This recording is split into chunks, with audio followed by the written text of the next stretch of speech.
Tudo bom, meus amigos? Estamos aqui no nosso vídeo semanal do Caminho de Cura. Hoje eu vou falar uma coisa muito interessante, principalmente nesse início de ano que nós estamos, como eu falei para vocês, com novas ideias, novas promessas, novas tentativas de criar hábitos saudáveis para nós e temos que também criar hábitos interessantes de autoanálise. Hoje eu vou falar para vocês uma coisa que eu estava lendo, bastante a Bíblia e surgiu o assunto do paradoxo de Salomão. Já ouviram falar disso? Então, Salomão foi o grande rei, né, o filho de Davi, do rei Davi, o grande rei, se não o maior rei judeu, né, da época do Velho Testamento. Salomão era conhecido pela sua grandiosa sabedoria, pela sua inteligência sem fim.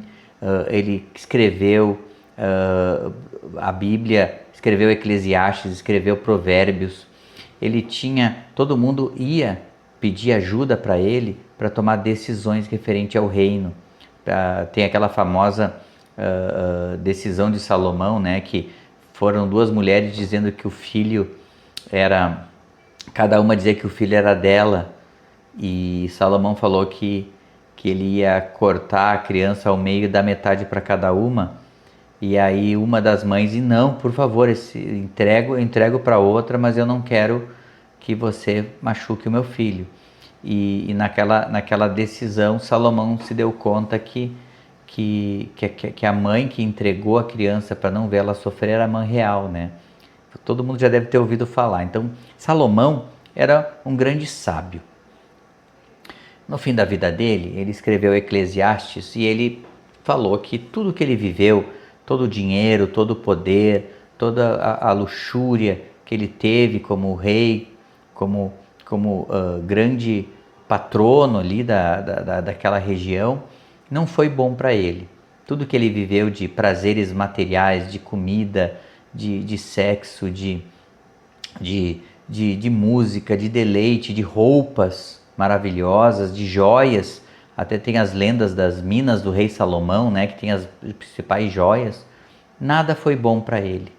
E as decisões que ele fazia para o povo dele, que ele tomava as decisões para o reino dele, para as pessoas, ele foi muito sábio, mas para a vida dele pessoal, ele não foi muito sábio.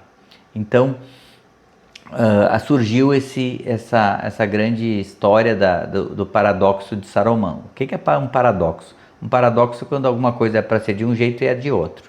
Então, Salomão foi sábio para todas as pessoas, para o reino dele, foi um grande rei, um grande filho, um grande orientador, um grande juiz da lei, um doutor da lei judaica, e para ele, pessoalmente, ele foi um péssimo juiz, um péssimo orientador, um péssimo guia.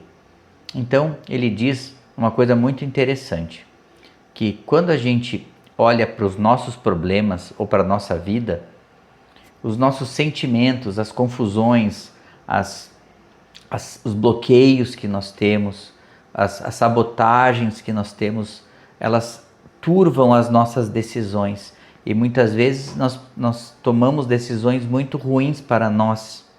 E ao mesmo tempo, quando nós estamos dando uma palestra, quando nós estamos conversando com um filho, com um cônjuge, quando nós estamos num centro espírita fazendo um atendimento fraterno ou aconselhando, nós temos as melhores orientações possíveis.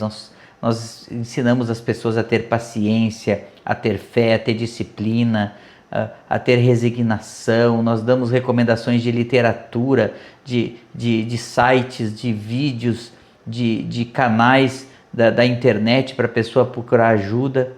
E quando é conosco, a coisa trava. Isso não é um problema de cada um. Vocês percebem que esse é um problema de todos. Quando nós estamos de fora olhando por um problema, é muito mais fácil a gente tomar uma decisão. Quando o jogo de xadrez, quando o jogo está acontecendo, né? Nós estamos vendo um jogo de futebol, um jogo de vôlei, um jogo de xadrez, a gente percebe, olha, a pessoa podia ter mudado essa peça, podia ter feito tal jogada. Por quê? Porque aquela pessoa não está fazendo a ação, não está vivendo aquela situação estressante e desafiadora. E de fora fica muito mais fácil nós tomarmos as nossas decisões. Por isso que, como é que a gente pode lidar com essas coisas? Primeiro, entender que as nossas decisões, elas às vezes precisam de ajuda. E nós, como pessoas falhas, seres humanos em aprendizado, nós podemos muito bem nos aconselhar. E a primeira grande fonte de aconselhamento exterior é a oração. Por isso que Jesus falava para nós orarmos diariamente. Jesus ia periodicamente fazer as suas orações pedindo conselhos para Deus. Então, diariamente nós olharmos a nossa vida com os olhos de Deus, nós apresentarmos os nossos problemas, as nossas dificuldades com a oração, nós vamos conseguir distanciar um pouco daquele turbilhão emocional e mental, aquela confusão, aquela angústia que nos afastam da tomada de decisão. Então a oração acalma o nosso espírito, ela nos tranquiliza e ela permite que devagarinho as intuições do plano espiritual, dos nossos guias e mentores e de Deus possam entrar e a gente tomar as nossas decisões. Então, pedir ajuda para Deus é a mesma coisa que as pessoas no passado iam lá pedir ajuda para Salomão, né? Então a gente pode fazer na nossa oração diária, de manhã, pedindo a proteção, trabalho, força durante o dia para manter e principalmente à noite para revisar.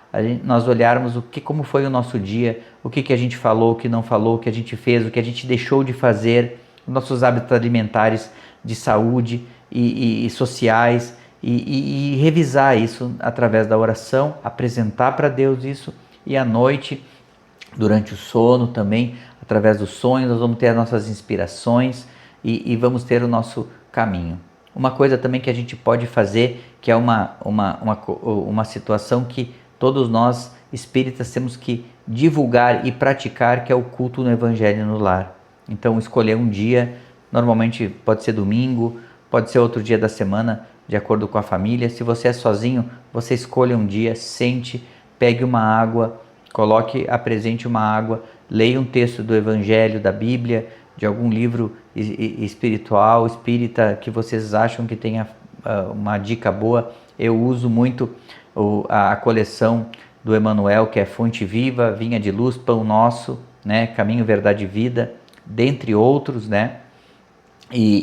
Usando desse texto diário, você ler, fazer a reflexão e discutir um pouco isso sozinho, se você estiver sozinho, apresentar para Deus essa situação, ou com as pessoas ao teu redor. Você poder contar situações semelhantes de desafios, de problemas que aquele texto específico, aquela situação, aquele trecho evangélico, ele apresentou para nós. E isso vai permitir com que nós saiamos do nosso centro, da nossa tomada de decisão extremamente limitada, materializada e falha, e nós possamos começar a pensar um pouco mais com uma linha espiritual, com calma, tirando a emoção, né, que é a cortisol, que é a adrenalina, que são aqueles impulsos que a gente faz e faz nós tomar decisões às vezes equivocadas, precipitadas, erradas, né? Então, antes de qualquer tomada de decisão,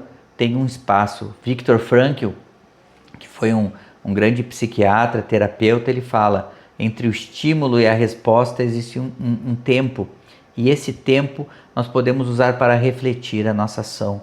Então, aconteceu uma agressão, vocês ouviram algo, alguma situação pessoal, pare, e esse tempo de espaço vamos preencher com uma oração, vamos preencher com um atendimento fraterno numa casa espírita, com aconselhamento de alguma pessoa que vocês saibam que tem um interesse moral, a pessoa ativa no centro, algum padre, algum pastor, alguma pessoa que possa sinceramente nos ajudar a tomar uma decisão. E se nós não tivermos isso, muitas vezes o comum é nós não termos pessoas imparciais, com bom coração para nos orientar.